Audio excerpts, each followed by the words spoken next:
Hello friend, मैं आज आपके लिए एक नया टॉपिक लेके आई हूँ, नया वीडियो लेके आई हूँ सीआरपीसी से संबंधित। जैसे कि हम लास्ट वीडियो में सीआरपीसी का देखे थे, सिलेबस देखे थे कहाँ से कहाँ तक है। तो अभी देखते हैं कि सीआरपीसी का सिलेबस सेक्शन 1 को देखेंगे और सेक्शन 2 को देखेंगे। सेक्शन 1 जो हो जो छोटा सा है और सेक्शन 2 जो है वो डेफिनेशन क्लॉज है। डेफिनेशन क्लॉज थोड़ा बड़ा है। चलिए आइए देखते हैं दंड प्रक्रिया संहिता को, सेक्शन 1 और 2 को। तो ये इसका नाम ही है दंड प्रक्रिया संहिता। दंड प्रक्रिया संहिता 1973 इसका नाम है। इसमें चैप्टर्स है 37, सेक्शंस है 484, शेड्यूल है 2 अनुसूचियां हैं इसमें। ठीक है, ये जो मूल संहिता के पहले जो ये संहिता है हमारी जो दंड प्रक्रिया संहिता 1973, इसके पहले एक मूल संहिता थी 1898 की जो संहिता थी वो मूल संहिता कहलाती थी। और इसके बाद संशोधन हुआ, इसमें 14वें विधि आयोग का गठन किया गया। विधि आयोग का गठन किया गया। इस आयोग के द्वारा संशोधन किया गया। संशोधन के बाद इसका नाम पड़ा दंड प्रक्रिया संहिता 1973। और साथ ही साथ संशोधन के साथ जब इसका नाम पड़ा तो ये जो राष्ट्रपति से अनुमोदित हुआ, राष्ट्रपति से अनुमति मिली, तो ये 25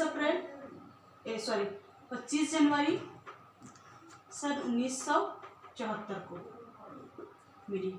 और ये कहलाया 1974 का एक्ट नंबर 2 कहलाया। इसके साथ देखिए, जब संशोधन होकर इसका नाम आया और इन्फोर्स बाय लॉ हुआ, तो ये इन्फोर्स कब से हुआ? 1 अप्रैल 1974 को इन्फोर्स बाय लॉ हुआ। इस संहिता का जो विस्तार है संपूर्ण भारत पे है। सिर्फ जो नागालैंड राज्य है और ट्राइबल्स एरिया है, जनजाति क्षेत्र है, उनसे भिन्न इसका प्रोविजन ये बोलता है, जो चैप्टर 8, 10 और 11 है उससे भिन्न। तो ये सारी बातें जो कही गई हैं कि दंड प्रक्रिया संहिता इसका नाम है, तो ये कही गई है सेक्शन 1 में, सबसे पहले 1 में। ठीक है, उसके बाद जब ये आया संहिता, इसका विस्तार हुआ जम्मू कश्मीर राज्य में ये पहले एप्लीकेबल नहीं था। फिर सेक्शन 1 के सबसेक्शन 2 में बात कही गई कि जम्मू कश्मीर राज्य में अब एप्लीकेबल है। लेकिन इसका प्रोविजन बोला कि ये चैप्टर 8 और 10 को छोड़ के और नागालैंड और जनजाति क्षेत्र को से भिन्न है, एप्लीकेबल है। उसके बाद इन्फोर्स बाय लॉ हुआ ये सेक्शन 1 के सबसेक्शन 3 के अनुसार। तो ये 1 अप्रैल 1974 को आया है। अब देखते हैं आगे सेक्शन 2 डेफिनेशन क्लॉज। चलिए आगे इसी के साथ आगे बढ़ते हैं, डेफिनेशन क्लॉज में चलते हैं।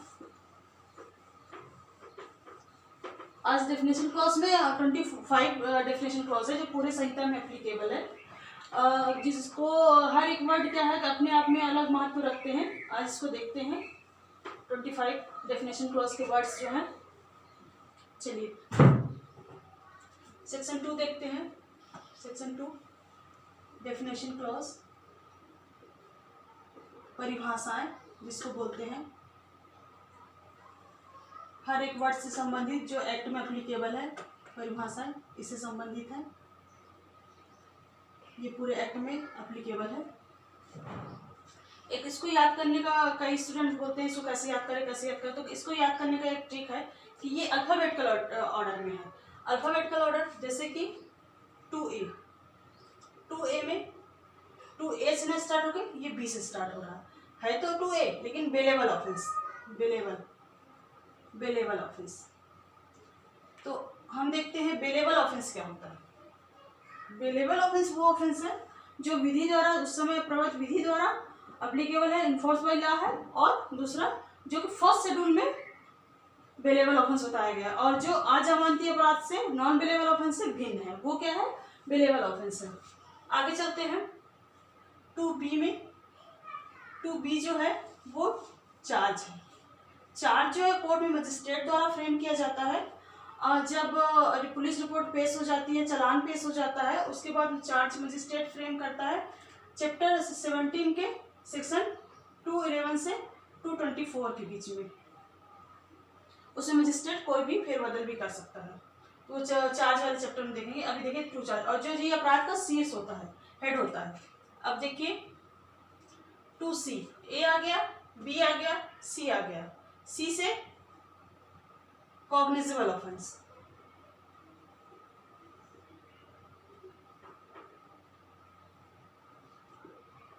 कॉग्निजेबल ऑफेंस, संज्ञेय अपराध।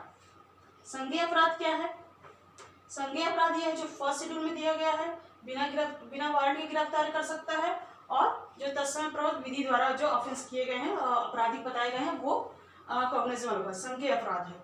2C से याद करते हैं, सी और सी कॉग्निजेबल।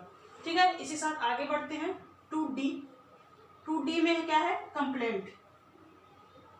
जो मजिस्ट्रेट को कंप्लेंट किया जाता है चैप्टर 15 में सेक्शन 200 से 203 तक है। कंप्लेंट जो है हिंदी में परिवाद कहा जाता है। देखिए 4 शब्द का है, ये 4 वर्ड है, इसमें 4 वर्ड है, और 2D भी जो आता है 4th नंबर पे आता है। तो इससे कंप्लेंट आप याद कर सकते हैं। ये रिटर्न फॉर्म में होता है, ओरल भी होता है, और जो मजिस्ट्रेट अगर संज्ञेय अपराध का अगर पुलिस द्वारा ये कर लिया जाता है, एक प्रोविजन होता है, अगर मजिस्ट्रेट पुलिस अधिकारी द्वारा इसका अगर संज्ञेय अपराध का ये कर लिया जाता है, इन्वेस्टिगेशन कर लिया जाता है, तो अगर वो पता चलता है असंज्ञेय है, तो मजिस्ट्रेट जो है कंप्लेनेंट जो कौन कहलाएगा? जो मजिस्ट्रेट ये समझेगा जो कंप्लेनेंट है वो पुलिस ऑफिसर होगा, और उसके द्वारा जो रिपोर्ट पेश की जाएगी वो कंप्लेंट कहलाई जाएगी, परिवादी हो जाएगा पुलिस वाला। चलिए आगे बढ़ते हैं इसी के साथ 2E, ABCDE। ई आया हाई कोर्ट। हाई कोर्ट क्या है? उच्च न्यायालय। उच्च न्यायालय क्या है? जो राजसंघ क्षेत्र में जो राज्य बनाए गए हैं और उसमें हाई कोर्ट स्थापित की गई है स्टेट गवर्नमेंट द्वारा। हाई कोर्ट स्थापित करने के बाद जब उसको विधि को इन्फोर्स किया गया है, उस विधि द्वारा उसके जो पावर्स हैं, उसमें जो दंडिक न्यायालय, दंडिक मामले में भी अपील की जाती है, ये सब जो पावर्स दिए गए हैं, जो उच्चतम जो हाई कोर्ट के जो उसको ज्यूरिडिक्शन पे पढ़ते हैं, ये सब क्या है? हाई कोर्ट है। देखिए जिसे हाई कोर्ट क्या कहलाते हैं? ये संघ क्षेत्र के राज क्षेत्र में क्या है? स्टैब्लिश है। ये सबसेक्शन फर्स्ट बोलता है। 2E का सबसेक्शन फर्स्ट बोलता है। 2E बोलता है इसका राज क्षेत्र में यह विधि अधिकारिता रखती है, ज्यूरिडिक्शन पड़ता है, अधिकारिता रखती है। इसका सबसेक्शन 2E का थर्ड बोलता है कि जो दांडिक अपील होंगे, जो अपील किए जाते हैं, उसे उच्चतम जो पावर होंगे वो हाई कोर्ट को होंगे। मतलब दांडिक मामलों में जो अपील सुने जाएंगे वो हाई कोर्ट कहलाएंगे। चलिए आगे बढ़ते हैं इसी के साथ। ये आ गया 2A, 2B, 2C, 2D, 2E। अब 2F चलते हैं। 2F जैसे F क्या होता है? F फॉर फॉरेन होता है, लेकिन वो विदेश होता है, हमको देश देखना है, तो देश के लिए इंडिया, ऐसे आप याद कर सकते हैं। इंडिया क्या है? जहाँ दंड प्रक्रिया सीधा अप्लीकेबल है और विधि का फोर्स है वो इंडिया में है, और वो इंडिया कहलाएगा विधि के अनुसार, ये दंड प्रक्रिया संहिता की विधि के अनुसार। अब देखते F आ गया। अब देखिए E, F। अब देख 2G। G में क्या है? इंक्वायरीज, इंक्वायरी है। इंक्वायरी जो है जांच कहलाती है। जांच जो है मजिस्ट्रेट द्वारा किया जाता है। मजिस्ट्रेट, जी आता है, G, 2G ऐसे याद कर सकते हैं। मजिस्ट्रेट 2G, ऐसे आपको ये याद हो जाएगा। आगे बढ़ते हैं 2H की तरफ। G के बाद अपना आता है H, इन्वेस्टिगेशन कहते हैं, इन्वेस्टिगेशन कहते हैं, जो पुलिस अधिकारी द्वारा किया जाता है, जो मजिस्ट्रेट से विंग होता है या किसी ऐसे ऑथराइज पर्सन द्वारा करवाया जाता है इन्वेस्टिगेशन, जो साक्ष्य एकत्रित करना। इसका मेन मोटो होता है, मेन उद्देश्य होता है साक्ष्य एकत्रित करना, इन्वेस्टिगेशन। चलिए, एफ आ गया, जी आ गया, एच आ गया।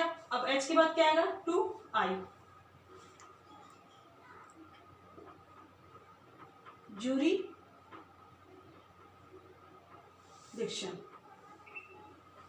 Proceeding,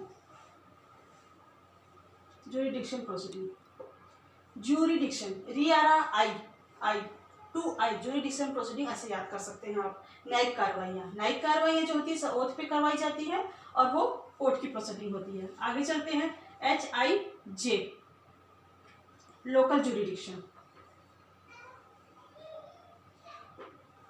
local jurisdiction. Local jurisdiction देखा जाता है कि उसका स्थानीय क्षेत्राधिकार कहाँ पड़ता है, वो 2J में। अब देखिए 2K, 2K मेट्रोपॉलिटन एरिया,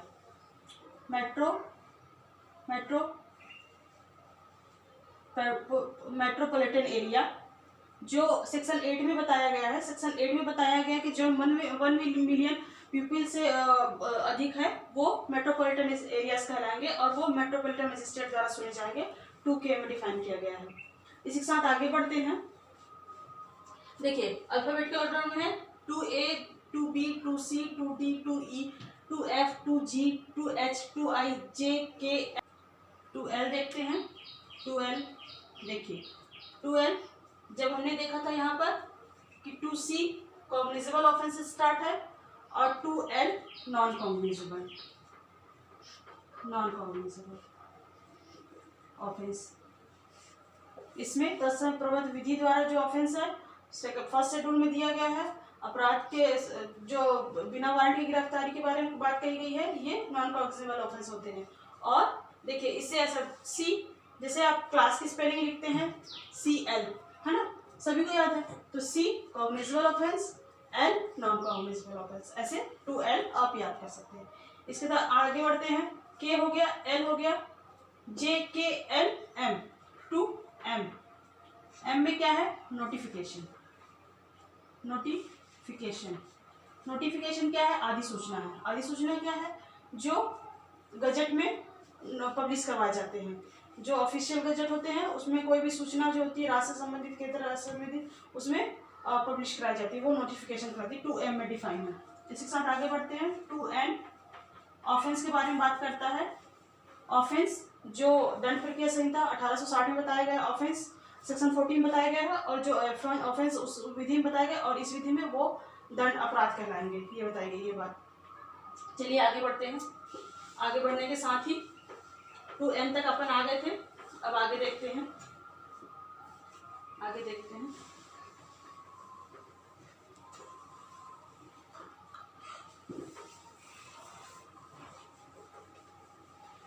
आगे के जो सेक्शंस है वो भी एकदम इजी है। देखिए इजी टू वे में आपको बता दे रही हूँ, इजी टू वे में। चलिए इसी साथ आगे बढ़ते हैं। आगे बढ़ने के साथ देखते हैं 2O। O है 2O, O से ऑफिसर ऑफ इंचार्ज होता है पुलिस स्टेशन का। पुलिस स्टेशन का ऑफिसर ऑफ इंचार्ज होता है, भारत साधक अधिकारी होता है। भारत साधक अधिकारी अगर नहीं है तो उसको उसके द्वारा जो अधिकृत व्यक्ति होगा वो लेगा, लेकिन वो रैंक ऑफ जो कांस्टेबल होगा, पुलिस कांस्टेबल होगा, उससे ऊपर का होगा, ठीक है। और ये तो राज्य सरकार द्वारा प्राधिकृत व्यक्ति होगा। ओ आ गया। उसके बाद P, 2P, P से प्लेस। प्लेस जो है वो जलयान, तंबू, ये सब जो होते हैं प्लेस कहलाते हैं। फिर Q, P के बाद Q, प्लीडर आ गया। प्लीडर जो होता है कोर्ट की कार्रवाई करता है, गवर्नमेंट द्वारा अधिकृत व्यक्ति होता है और ये कोर्ट की कार्रवाई में हिस्सा लेता है, ऑथराइज पर्सन होता है।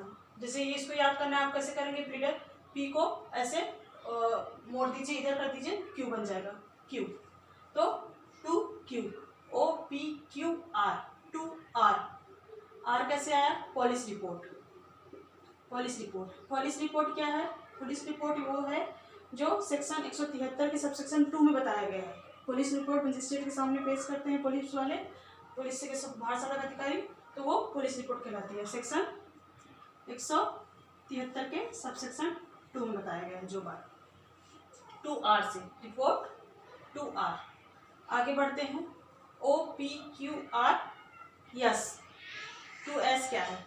Police station, station, police station, station S, 2S। OPQRS T। T क्या है? 2T, 2T जो नियम बनाए गए हैं, डिस्क्राइब्ड किए गए हैं, डिस्क्राइब्ड विहित किए गए हैं, जो नियम बताए गए हैं वो 2T। आगे चलते हैं 2V देखते हैं। तो सब डिवीज़न, इसको याद करेंगे, sub division, division, sub division, division, vision, 2V, ये याद हो जाएगा। 2V से सब डिवीज़न। अब देखिए ये अल्फाबेटिकल ऑर्डर में OPQRSTU, sorry U, 2U public prosecutor आएगा, पब्लिक प्रोसिक्यूटर, U क्यूटर U से, फिर V सब डिवीज़न, उसके बाद W, 2W आएगा सम्मन मामला, सम्मन मामला, सम्मन मामला जो होता है, सम्मन केस, जो वारंट मामला नहीं होता वो सम्मन मामला होता है। सब डिवीज़न जो होते हैं वो सेक्शन 7 में बताए गए हैं। सबसे सब डिवीज़न होते हैं जो उपखंड और खंड में डिवाइड होते हैं। ये आ गया, U आ गया, V आ गया, W आ गया। इसमें एक सेक्शन और जोड़ा गया है, WA, विक्टिम, विक्टिम, विक्टिम जोड़ा गया है, पीड़ित, जो पीड़ित व्यक्ति होता है, जो जिसको क्षति हुई होती है, वो व्यक्ति 2W में आता है। ये दंड प्रक्रिया संहिता 2008 द्वारा ऐड किया गया है और ये 31/12/2009 को ऐड किया गया है। आगे चलते हैं इसी के साथ, आगे चलते हैं। जैसे U आ गया, V आ गया, W आ गया, WA आ गया, WUVWX, 2X क्या होता है? वारंट मामला होता है, वारंट केस होता है। जैसे 2X case, 2X warrant case. Warrant case क्या है? फर्स्ट शेड्यूल में बताया गया है 2 साल से अधिक अपराध, 2 वर्ष से अधिक अपराध जो पनिशमेंट रहता है, डेथ सेंटेंस पास करते हैं और कारावास से जो पनिशमेंट होते हैं वो वारंट केस कहलाते हैं। आगे ये वारंट केस तक है। उसके बाद देखते हैं 2Y भी इसमें है, जो परिभाषित किया गया ऑफेंस को, जो परिभाषित किया, जो बात को परिभाषित किया गया दंड प्रक्रिया संहिता में, वही बात इसमें दंड संहिता में एप्लीकेबल है, वही दंड प्रक्रिया संहिता में भी एप्लीकेबल है, वही बात कही गई है। इसी के साथ ये हमारा वीडियो आज का देखिए डेफिनेशन क्रॉस कंप्लीट हो रहा है। इसको याद करना बहुत ईजी है। अल्फाबेटिकल ऑर्डर में O से ऑफिसर आ गया, P से प्लेस आ गया, Q से प्लीडर आ गया, R से पब्लिक रिपोर्ट आ गया, Q को P को प्लीडर को उल्टा करेंगे Q आ जाएगा। जैसे 2S है तो पुलिस स्टेशन, 2T है तो प्रिस्क्राइब्ड विहित है। इसके बाद देखिए 2U है पब्लिक प्रोसिक्यूटर है, प्रोसिक्यूटर U आता है। 2V सब डिवीज़न विजन, उसके बाद 2W सम्मन केस है ना, M को अगर हम उल्टा कर देंगे W आ जाएगा। WA याद करने का तरीका बता रही हूँ बस, अब देखिए इजी टू वे में। और WA जोड़ा गया 2008 में जोड़ा गया है। फिर 2X देखिए वारंट केस है, 2Y जो है अप्लीकेबल होगा, ये सब ठीक है। ये आज का हमारा वीडियो है। ऐसे ही हम लोग वीडियो लाते रहेंगे और नए नए वीडियो में अपलोड करते जाऊँगी और आप देखिएगा। और अगर अच्छा लगता है तो लाइक करें, सब्सक्राइब करें। Thank you so much.